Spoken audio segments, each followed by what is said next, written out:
Atos capítulo 4.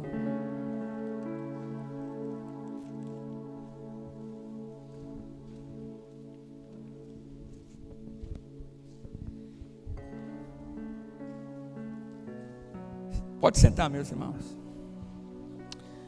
Estivemos esse projeto todo, falando sobre o tema até que nada mais importe. Tomara e peço a Deus que as palavras, a voz de Deus esteja gravada nos corações de cada um de vocês. Isso foi o nosso propósito. O ano passado a gente orou, os irmãos que pregaram aqui orou em casa, e tomara que cada vez que você escuta essa música, estou gastando a minha vida, lembre-se das palavras aqui que o Senhor ministrou aos nossos corações. Vamos orar. Espírito Santo de Deus, que soprou nas Escrituras, que fez Lucas escrever isso para o nosso registro, para olharmos como exemplo da tua igreja, meu Pai. Fale conosco, Deus, que continue a falar conosco nessa palavra, nessa reflexão, nesse texto, Pai. Ilumina as nossas mentes, para que a gente possa entender a tua revelação, a tua palavra para conosco, em nome de Jesus, meu Deus. Amém. Amém. Irmãos, Atos 4. Em Atos 3, a igreja entra em movimento. Pedro e João vai ao templo para orar, e tem um aleijado na porta. Aquela frase maravilhosa, quando o aleijado pede alguma esmola, e Pedro diz: não tenho prata nem ouro, o que eu tenho, eu te dou, levanta-te. E o aleijado se levanta. Todos começam a glorificar a Deus, a multidão também vem para estar perto dos apóstolos, mas isso incomoda a liderança religiosa.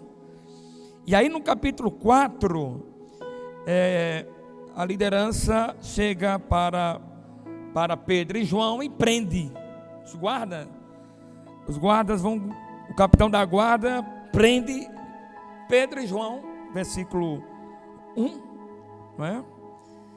Porque estavam, verso 2, estavam muito perturbados os religiosos, porque os apóstolos estavam ensinando o povo e proclamando em Jesus a ressurreição dos mortos. Aí no verso 3, agarraram Pedro e João, e como já estava anoitecendo, os colocaram na prisão até o dia seguinte.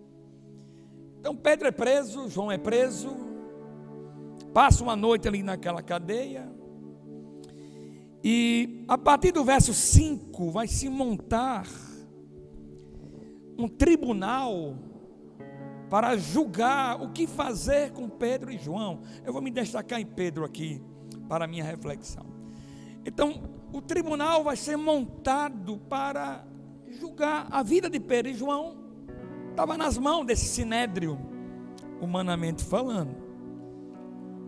E, irmãos, eu fico a pensar o que Pedro estava pensando naquela noite. Talvez ele dormiu a noite toda, talvez ele estava refletindo o que queria falar diante daquele sinédrio que ia decidir a vida dele. E é interessante que 40 ou mais de 40 dias atrás, o Senhor foi condenado nesse tribunal. O Senhor foi julgado, entregue ao Império Romano. Então Pedro está nessa expectativa de se apresentar no mesmo tribunal que condenou Jesus, que fez que a vida de Jesus fosse ceifada. E eu fico pensando o que Pedro estava pensando.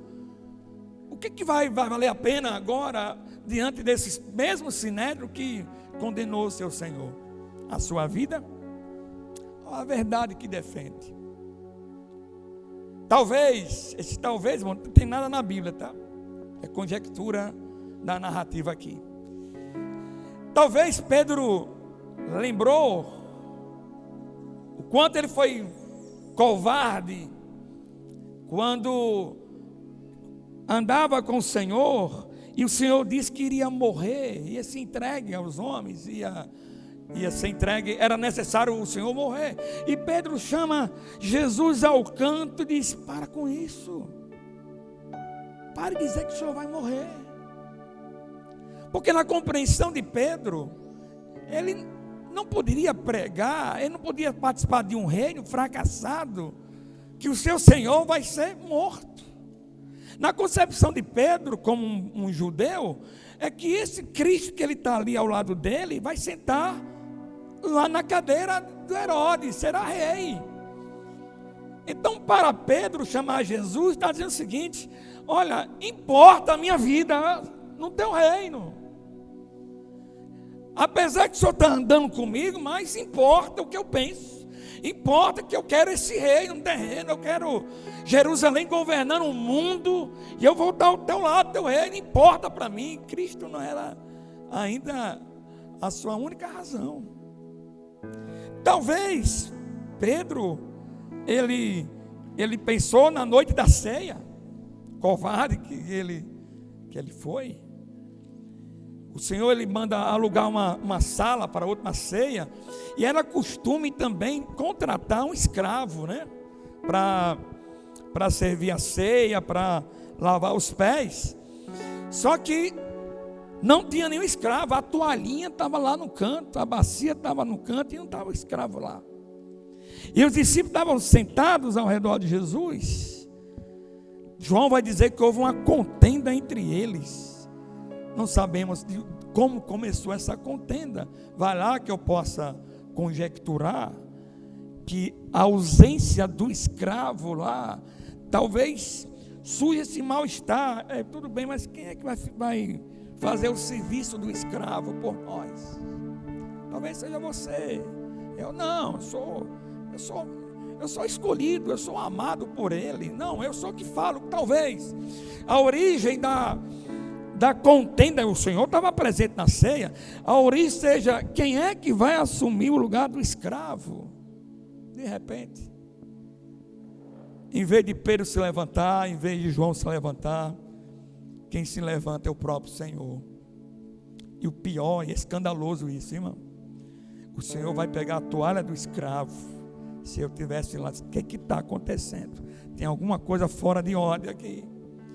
E ele pega a toalha do escravo e amarra no seu corpo, e os discípulos atônitos, a discussão para, e o Senhor se agacha para lavar os pés, e ele vai lavando os pés. Quando chega em Pedro, Pedro diz: não quero que o Senhor lave meus pés. Acredito que a concepção de Pedro é: eu não acredito nesse Cristo que se humilha, esse Cristo que se abate, esse Cristo que assume o lugar do escravo. Eu não posso ter essa concepção desse Cristo que eu idealizo. Ainda Cristo para Pedro não era apenas o Cristo, mas era o reino do Pedro também. O Senhor falou para Pedro: Pedro, se eu não lavar teus pés, tu não tem parte comigo, então me lava por inteiro. Talvez Pedro esteja pensando nessa noite, num dia que o Senhor falou assim: olha, o traidor está chegando e vocês vão correr. Ele: eu não. Todo mundo aqui pode correr, menos eu. Justiça própria. E a gente tem muito isso, viu? A gente é muito Pedrão, viu, irmão? Muito Pedrão. Justiça própria. Eu não vou correr, Pedro. Satanás te pediu. Satanás vai balançar, vai peneirar. Eu roguei ao Pai para guardar a vida de vocês. E Pedro, desse jeito. Quando eu digo, eu digo. Quando chega os soldados, Pedro: de jeito nenhum. O reino de Cristo é o reino terreno. E passa a espada na orelha do soldado. Aí o Senhor, Pedro, você acha que eu não poderia pedir o exército dos anjos para me proteger, Pedro? Em outras palavras, não é o teu reino, infeliz, é o meu reino. Está se cumprindo tudo, rapaz, corra. A ordem é para correr. Pedro correu? Não correu. Levaram Jesus e Pedro, eu dei a minha palavra, eu vou atrás. E ele foi atrás. Ficou lá esquentando a sua mão. E aí começa o show da humilhação. Quando alguém reconhece o Pedro, ei, você é um deles? Não sou. Segunda vez, você é, o seu sotaque é sim, eu não sou. E a terceira vez, ele diz assim, eu prefiro ser louco do que seguir esse, bem na hora que o Senhor aparece. Segundo filme, o Senhor olha para Jesus, Jesus olha para ele. Eita, que olhar, hein, irmãos? Até que mais nada importa, Pedro, ou é a tua vida que importa? E Pedro vai embora triste, e o galo canta. Talvez nessa noite que Pedro está na cadeia, talvez ele pensou nisso, porque agora ele vai ter a chance ou de pensar na vida dele, ou defender a sua verdade. Diz o verso 8. Então Pedro, cheio do Espírito Santo, disse-lhes: gente, eu não andei com Jesus não, gente. Foi uma coincidência esse aleijado se levantar. Eu preciso ir para casa. Eu preciso viver a minha vida. Olha, faz o seguinte, não vai acontecer mais. Foi isso que ele fez? Autoridades e líderes do povo, visto que hoje somos chamados para prestar contas de um ato de bondade em favor de um aleijado, sendo interrogado acerca de como ele foi curado, saiba os senhores e todo o povo de Israel, é agora, irmãos, que por meio do nome de Jesus Cristo, o Nazareno, olha a coragem agora, a quem os senhores crucificaram, ele mete o dedo no sinédrio e fala: vocês mataram ele, esse que vocês mataram, saiba, a quem os senhores crucificaram, mas a quem, veja a coragem para falar a verdade, a quem Deus ressuscitou dos mortos, este homem está aí curado diante dos senhores. Pedro, ele abraça a verdade mais do que a vida aqui. Estou nem aí para a minha vida, até que mais nada importe, é abraçar a verdade. Olha a leitura da galera do Sinédrio, veja, verso 13. Vendo o que, irmãos? Em outras versões vendo a ousadia de Pedro e de João, e percebendo que eram homens comuns, sem instruções, ficaram o quê? Admirados, reconheceram que eles haviam estado com quem? E como podiam ver ali, como eles, o homem que fora curado, nada podia dizer contra eles. E aí, o Sinédrio viu a ousadia de Pedro e João. Veja no verso 17, a proposta do Sinédrio. Veja, vocês dois, todavia, para impedir que isso se espalhe ainda mais entre o povo, precisamos adverti-lo de que não fale com mais ninguém sobre esse nome. Ou seja, a decisão podia ser de matá-lo, mas o Sinédrio estava preocupado com a opinião da maioria do povo. E aí trouxeram essa resolução: olha, você vai ficar em silêncio, fica na tua,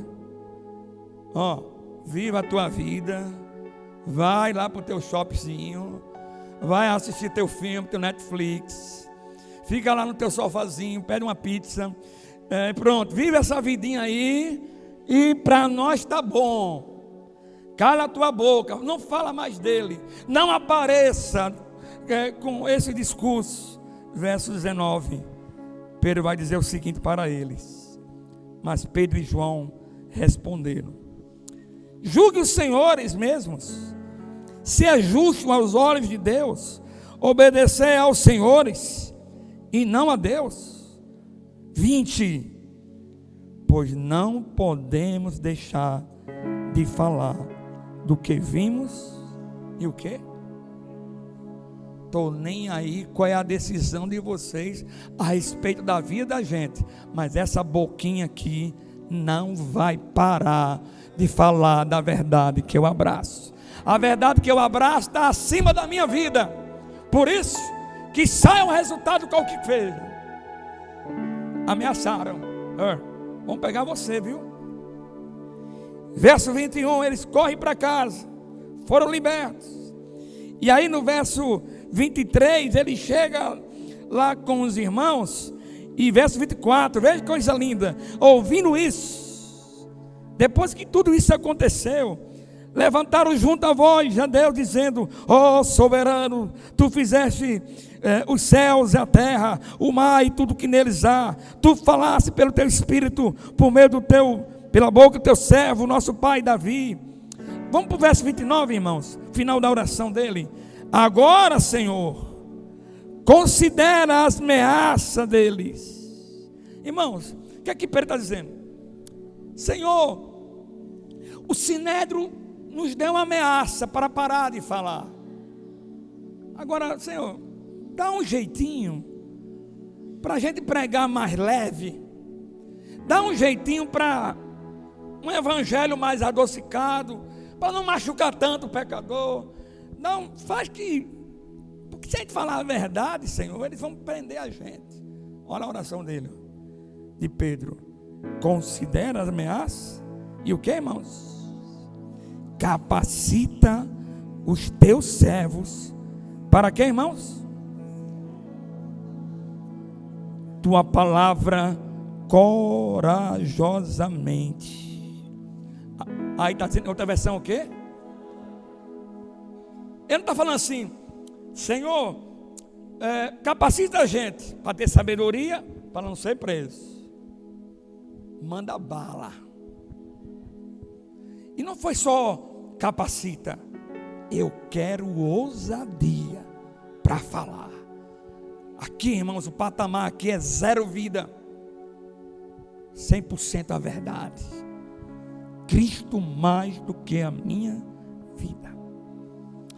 E aí, irmão, eu quero chamar a atenção dos irmãos para essa palavra ousadia.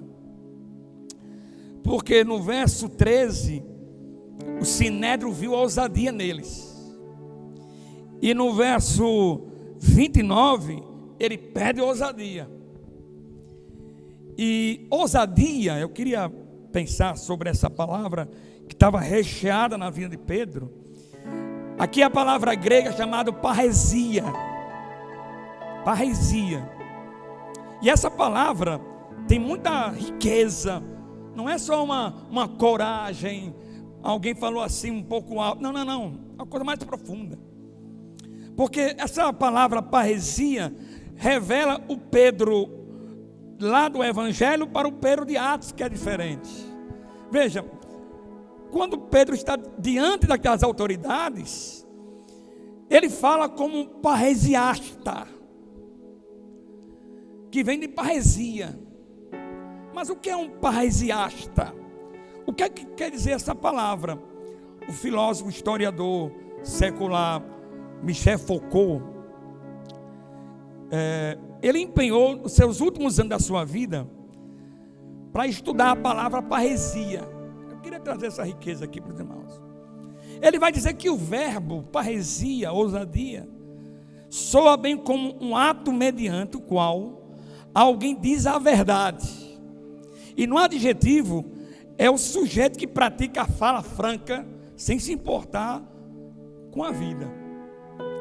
Foucault diz que o parresiasta, Pedrão aqui, era aquele que corria um certo risco ao se expressar com franqueza diante do outro. Veja, para que houvesse a prática de uma parresia, era necessário que a pessoa que falava francamente estivesse diante de alguém que tinha um status maior do que ele. O que é isso? Um parresiasta, ele não podia falar para o filho dele a verdade. Isso não é parresiasta. Parresiasta é quando ele fala para alguém superior, que pode pegar a vida dele e matá-lo. Isso é um parresiasta. Falar uma verdade franca. Veja, irmãos, a distinção de um orador normal como eu aqui, e para um orador parresiasta, um orador como eu posso ensinar a vocês algo e não dar a minha vida por isso.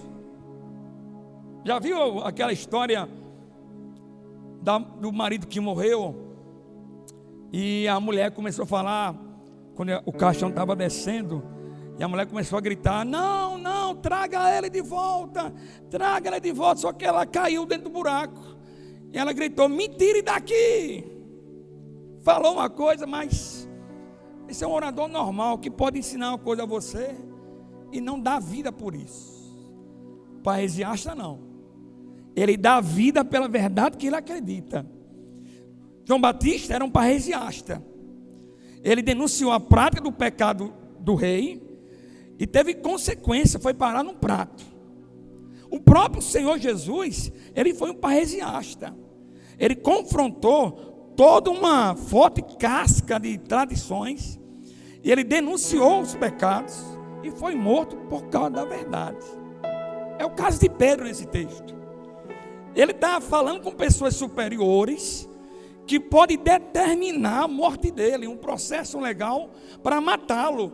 E quando ele diz vocês mataram, é um parresiasta, porque ele está desafiando o sinédrio, ele está denunciando o sinédrio. Vocês mataram, ou seja, vocês são assassinos.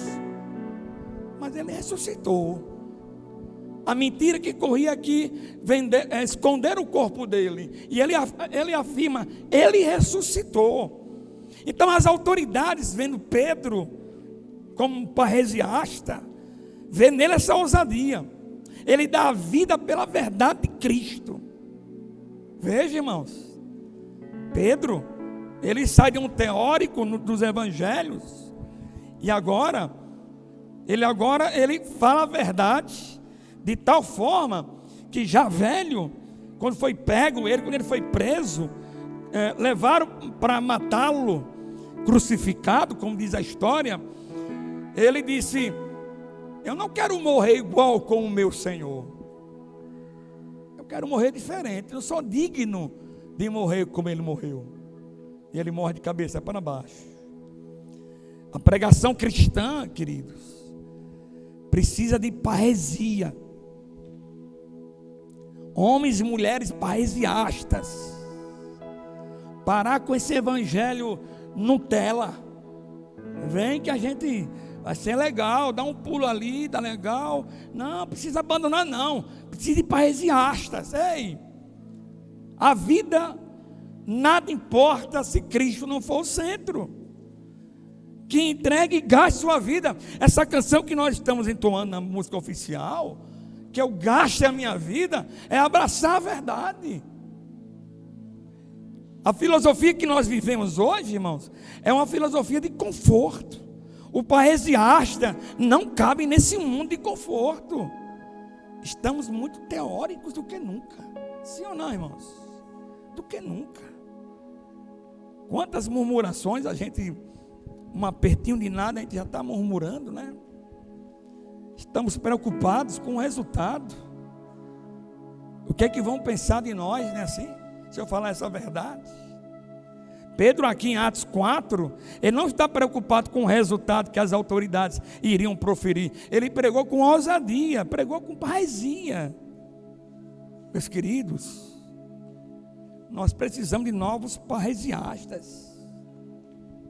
Como Jerônimo Savonarola, que diz a biografia dele, ele trovejava contra o vício, o crime, a corrupção desenfreada da própria igreja. Como resultado, o povo abandonou a leitura das publicações torpes, mundanas, para ler os sermões do ardente pregador.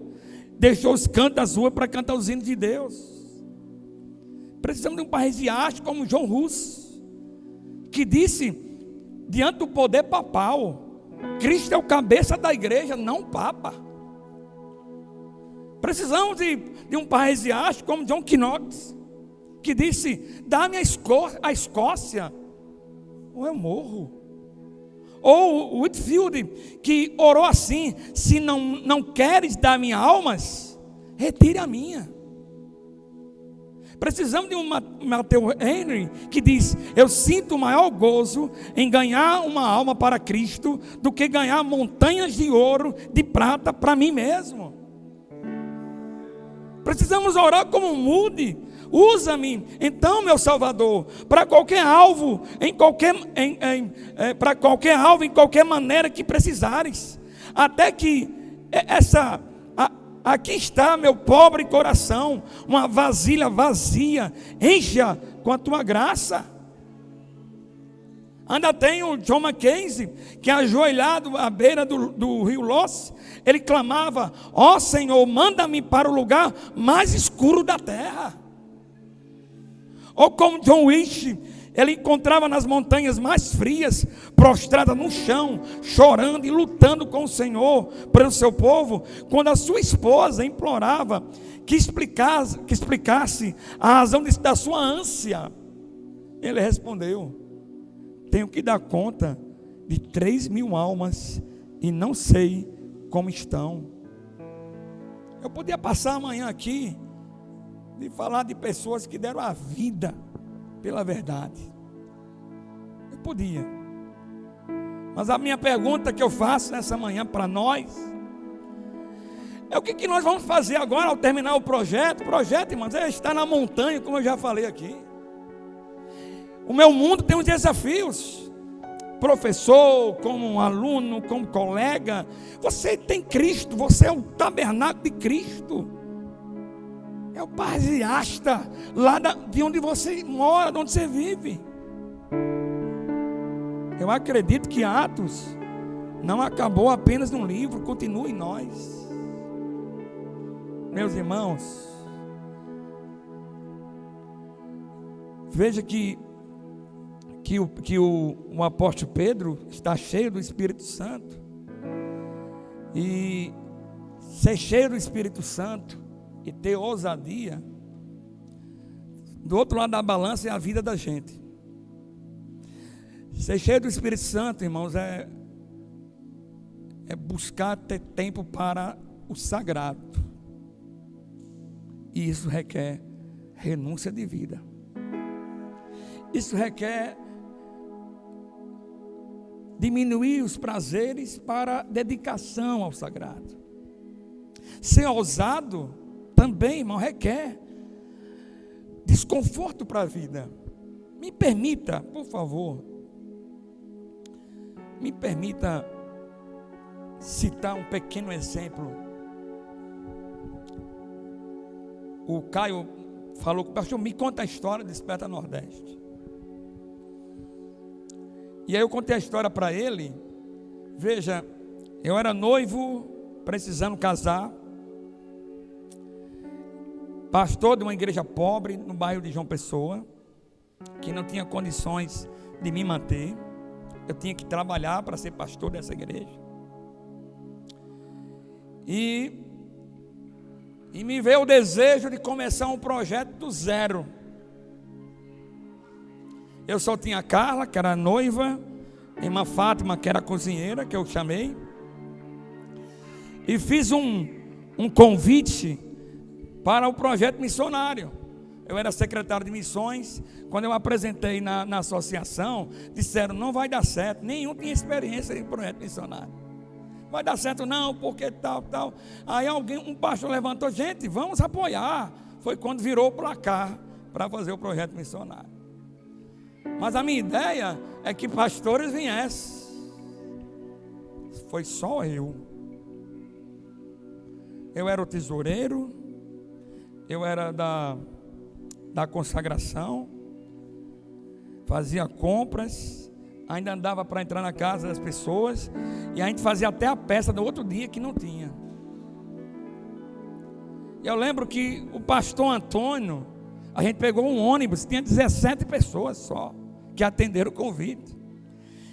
E aí, eu lembro como hoje, o ônibus estava para sair, o Antônio foi o último a chegar atrasado, quase que ele perdeu o ônibus. E Antônio tocava baixo, né, na banda da Igreja Mangabeira. A gente pegou o ônibus, foi para lá.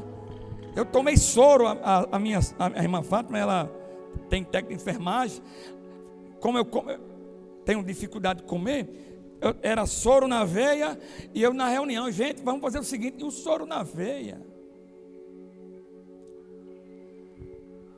Irmãos, pior que a gente nem sente que está sendo ousado, né? Porque eu tinha uma igreja um ano todo para pastorear, peguei as minhas férias para isso, e chegava exausto. Os irmãos não têm a ideia, os irmãos não têm a ideia dos pastores que estão pastoreando aqui, e esposa, como chega exausto para um projeto missionário. A gente chega exausto. Não, o evangelho é maravilhoso, agora a treliça é pesada o ano todo, irmãos. Às vezes eu quero, meu Deus, eu vou morrer nessa treliça. Ousadia, irmãos, a gente fala assim: vou gastar mesmo. Eu podia estar agora gozando com minha família 30 dias de férias, com as pernas para cima. Mas ousadia é ter a coragem de enfrentar a verdade e deixar a vida no lugar dela, diante dos olhos de Deus. Irmãos, outro inimigo que nós temos, que nos ameaça constantemente, é essa filosofia, né? O materialismo. Pedro, ele não mudou a sua estratégia de serviço a Deus por causa dele mesmo, ou orando, pedindo coragem. Deixa eu terminar contando uma história para vocês. A história diz que um professor da faculdade de Whittier, nos Estados Unidos, fizeram uma viagem para a Inglaterra, uma viagem rápida daquela faculdade. E no trajeto tinha uma visita na família de John Wesley, a casa de John Wesley. E aí a casa de John Wesley até hoje é preservada, o local, o quartinho dele que ele dormia. E ao lado da cama de John Wesley tinha 2 pequenos círculos e um tapete bem desgastado. E nesse tapete tinha 2 buracos, ou 2 desgastes, que eram os joelhos de John Wesley, que orava ali. E o pessoal visitou a casa e a turma, os meninos, entraram no ônibus e o professor sentiu falta de um aluno. E o professor procurou esse aluno e achou esse aluno dentro do quarto de John Wesley, de joelho, no mesmo lugar onde John Wesley dobrava o joelho. E o garoto orava assim: faz de novo, Senhor, faz de novo.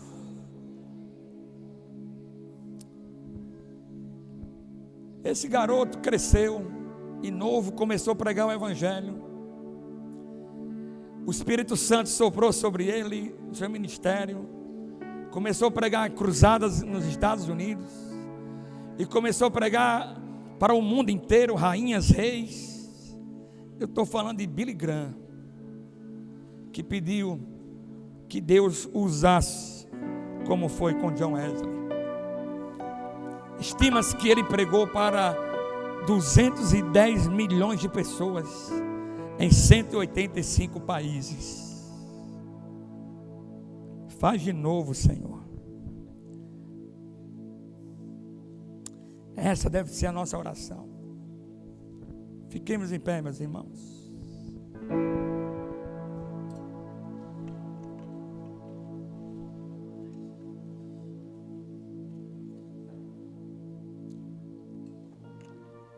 Você tem coragem de fazer essa oração? Faz de novo, Senhor. Faz de novo. Queime a minha vida. Seja para o ministério pastoral, ministério missionário, seja para a caminhada profissional, professor, médico, advogado, gastando a glória de Cristo em sua profissão, gastando a obra de Cristo. Lembro do meu pai, advogado do Estado. Toda a repartição lá dele, onde ele trabalhava, todos. Ele tinha a Bíblia dele já na mesinha dele. Quem entrasse lá já era. Ele, para receber sua aposentadoria, todos da fila ouviam. Todas as tardes saía de 4h30. Quem estivesse na calçada ouvia. Pecado, idolatria, pregava. Meu pai teve um AVC. Passou quase 2 meses na cama. Quando ele se levantou com a perna arrastada, um dia ele pegou o pau para equilibrar o corpo. Mamãe perguntou: para onde você vai? Eu vou pregar o Evangelho.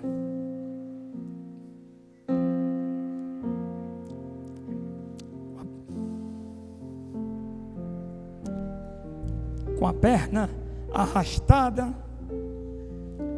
pregando o Evangelho. Sua Bíblia toda inchada de tanto balançar as folhas, querendo mostrar a verdade de Cristo, a verdade que transformou a vida dele. Paresiasta, ousadia. Não podemos, irmãos, ser fervorosos, pulando, se a vida não proclama a verdade mais do que a vida. Se a verdade de Cristo não fosse a suficiência da vida. Se Deus quer que você fique pobre para missões, vá ser pobre.